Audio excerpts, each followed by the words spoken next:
This guy decided to go vegan for 30 days straight, and the results on his body are pretty shocking. I went vegan for 30 days, health results shocked me. Shock me? In a good or bad way. In recent years, one health trend stands out above most. Vegan. Vegan diet has more than doubled in the last year. Trying out a new diet is definitely something a lot of people do. Especially if you look at it like a lot of vegetables, a lot of green stuff. Healthy, right? I think so. We'll see. How many people are vegan? 79 million vegans. I think that's way more. Yeah, because how would you know? Like if I, for example, switch my diet to vegan, I will not tell some like government. Veganism is defined as a diet that excludes all animal-derived products like meat, eggs, and dairy products. It even includes honey. And in the past decade, the trend has skyrocketed. In the US, consumers identifying as vegan grew from 1% all the way up to 6%. I am not vegan, vegetarian. I eat everything. Everything. And I am plant-based, so 90% of my diet is plants. So for example, I don't eat sausages, but I can eat nuts. To fully put this diet to the test and see if it actually has the health benefits everybody claims, Matt decided to go on a vegan diet for a full 30 days to answer a few questions. How difficult will it be to change? How will his energy be affected? And will he decide to continue this vegan diet after the 30-day trial? I would expect it will be very hard for him in the beginning to find foods and like to get to know what is vegan and what is not. And also in terms of his diet, I think he will struggle in the beginning. Yes. Blood work is done. Now time to get on this diet and do it right. I do think his health will improve because he's going to be very focused on what can I eat? What should I be putting into my body? Starting today, I'm going vegan. I tried to go vegan a year ago. I tried for 6 days, and by the end of the 6 days, I was completely and utterly exhausted. I hadn't had no experts, nobody that was actually vegan tell me how to do it. And you see there's a lot with people trying out veganism for the first time. They don't know what to eat, so they probably don't eat enough. They don't eat the right things. Your body will actually get used to most of these things, but you have to continue more than 7 days, and he quit literally on day 6. Let's see how he does now. It's a lot of food. Here's what it all looks like. The good news is that I get to eat a lot more than I'm used to. Hell yes. The odd thing about this is that here I have to like be very aware of everything that I'm putting into my body. So it's a great exercise in awareness. Okay, interested to see the protein. Every food I've seen so far during the making of this dinner, only the mushrooms have a decent amount of protein. And also from my experience, because I know this diet very well, I have to really focus on my protein. Like it's a bit harder, but you can definitely get it done, but you have to like eat very specific things in like certain quantities. Arjen built all his gains while being plant-based, by the way. You gotta see yourself. Only 3 years ago. Smaller Arjen. That is definitely smaller, damn. It's a lot smaller. What? Like he looks good here and he built these gains while being plant-based. But this was 3 years ago? Yeah. So I did make gains these 3 years. If you want to follow our workout advice, download the app right now. 9-day challenge, it's free. Show me that high protein meal. Yeah, it's not high protein. No, it's not. I'm like literally trying to load up as much as I can. Like I'm eating more than I think is normal. In about 3 hours, we're gonna meet with a vegan bodybuilder. Yeah, he's massive. He's big. Yeah. There's protein. Vegetarian, yeah. And then vegan ever since 5 years. Vegan of protein, I'm just like, yeah. He definitely uses roids. I don't know. I don't think he did. One thing about this is just like, I feel like I'm constantly thinking about food and what I need to consume. That's also just normal dieting. Right now, I assume it's the same for Arjen as for me. You have eaten a lot of meals in your life. You have a routine, so it's not that much in your mind anymore. After 1 week of going vegan, I was honestly feeling great, but I wanted to better understand the vegan community as a whole. He uses plant-based whole foods to help himself and others overcome diabetes. How you doing, man? It's good to meet you. You have persimmons, egg persimmons? Never had a persimmon. Never had a persimmon. They're amazing. Have you ever tried them? No. They're really good. They're from like the Middle East, I think. But is it fruit or tomatoes? It's fruit. People with diabetes are scared of fruit, they're scared of potatoes, they're scared of rice. But we teach them the more of those you eat, the better your diabetes health. More isn't always the better.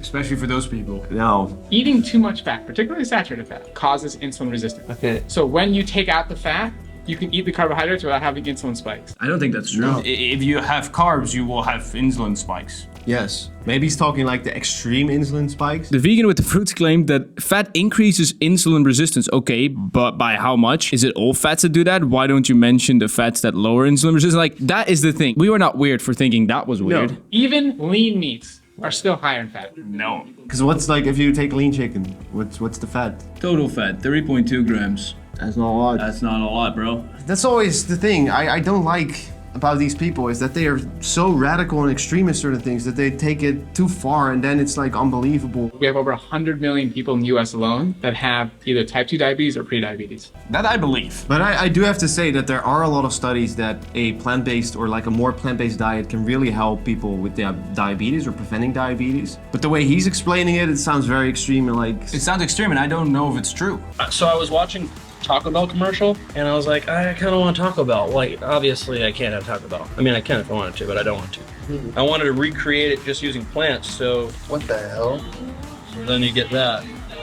That's incredible. At this point, I felt really good, and I was happy with everything I'd heard from my new vegan friends. But now I wanted to get a perspective from someone who didn't believe that a vegan diet was the best diet to follow. My mom got sick. She, at a very young age, developed the earliest symptoms of dementia. You know, my mom was at the receiving end of nutritional information, magazines and newspapers and TV shows and things like that. Now I know that in many ways, some of the information that she was fed was not all that accurate, and that continues to happen to people all around the world. Was that on a cereal box? Yes! What? Just a bag of candy and then you're like, this may cure your cancer. We have a free 90-day workout app, and this actually may increase the chance of you becoming a billionaire. May. The standard American diet is poison. It involves 60% of your calories coming from ultra-processed foods. The standard American diet is poison. It's very harsh to say, and it's also a bit generalized, but it is very easy in the US to eat too much and also a lot of bad stuff. A vegan diet, a plant-based diet, is one way, but it's not the only way. Incorporating properly raised animal products can be perfectly healthy. There's no such thing as a one-size-fits-all diet. What works for you might not work for me. Working for you is a diet that you can actually stick to and enjoy. And for some people, that is completely vegan. For some people, that is only eating raw meats. I'm not sure how much I would recommend that. Day 15, halfway there and more confused than ever. Welcome to the science of food. There's so much literature speaking against each other, and also like people are very different and how the body reacts. There are so many variables. It's really hard to say. I went traveling, and even though continuing with the vegan challenge while traveling was hard, it was actually pretty doable. From my experience with traveling, it can be quite hard to get your protein as a vegan, because on the road most of the time the vegan option isn't really that high protein. And you have to realize this was in 2020. So definitely a lot has changed since then. In the past 4 years, a lot of restaurants introduced more and more vegetarian and vegan dishes. Last day, boy. Look at all these people enjoying 2020 and not knowing what's about to come. Yeah. Guess we'll be able to tell at the blood work whether I've changed, but at least I don't feel worse. That's the main thing. Your vitamin B12 actually improved, but that's from supplementing. So to say like a true vegan diet, your vitamin B12 is going to go up, we can't confidently say that. B12 is not really in plants food, so you definitely need to supplement that. Pretty sharp increase of your total testosterone. You know, whether or not the vegan diet is right for you, I'd say this is a huge positive benefit. Your TSH or your thyroid actually improves. Thyroid basically regulates your energy and the energy expenditure. So if it's really fucked, then it's gonna be hard to burn calories, you feel tired. It's like, there's a lot of things that can happen. You've actually decreased the amount of good cholesterol that you have. If you were eating a lot of fish, like salmon and tuna, prior to switching your diet, yeah. Tell me where it came from. If you want to remain on the vegan diet, you really have to ramp up your source of good healthy fats to kind of counterbalance what's been removed. Then we want to look at your total iron, actually improved with the vegan diet. You know, of everything, plant-based is best for you. So that's the only thing I was already worried for. That's a bold claim, yeah. That's a bold claim. Everything improved, would have improved if he started eating a healthier diet than before, started focusing on what he's putting into his body. Yes, this is a viable diet for him, but does that mean that when he now starts eating more eggs or more yogurt, does that mean he will become less healthy? No, it actually might even improve some markers. I kind of feel like I don't have a choice but to go majority plant-based now. The results were better after they were before, and I was already eating so healthy. But can you build muscle on a plant-based vegan diet? Yes, but you shouldn't build too much muscle like this guy, because this guy almost lost his career because he was too big, too muscular.